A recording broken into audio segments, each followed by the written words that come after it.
माझी पाककलामध्ये आज आपण बनवणार आहोत ज्वारीच्या कुरमुऱ्यांपासून मस्त चटपटीत आणि तितकीच पौष्टिक अशी भेळ. खूपच अप्रतिम ही भेळ चवीला तयार होते. त्यासाठी एका पातेल्यामध्ये 2 कप इतके ज्वारीचे कुरमुरे घेतलेत.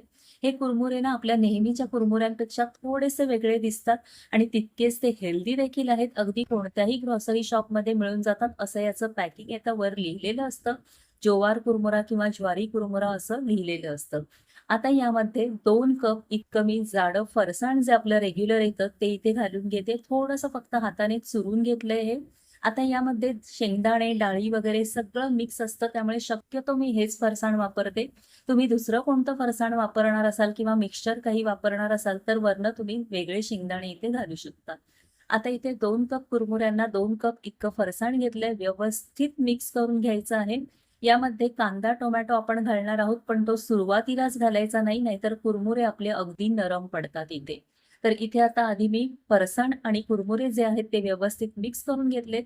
आता इथे एक मोठ्या साईजचा कांदा अगदी फाईनली चॉप करून घेतलाय मी आणि मीडियम साईजचा टोमॅटो इथे घेतलेला आहे, तोही फाईनली चॉप करून घेतलाय. व्यवस्थित मिक्स करून घेऊयात सगळे जिन्नस. आता इथे कांदा, टोमॅटो, फरसाण आणि चुरमुरे जे आहेत आपले ते छान असे मिक्स करून घेतले मी व्यवस्थित.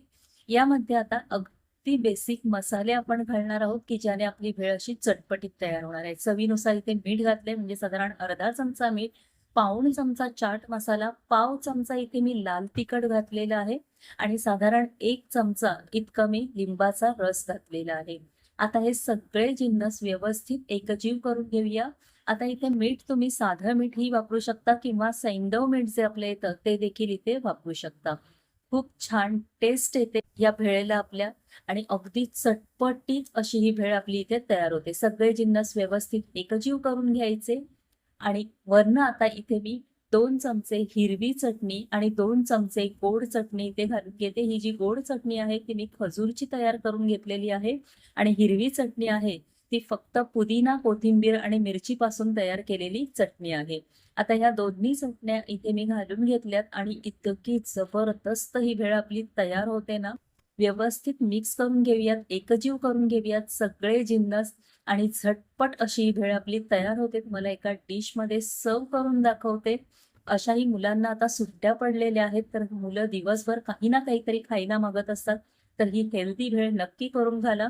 वरनं थोडीशी मी जी नायलॉन शेव असते ती इथे भुरभुरवून घातलेली आहे.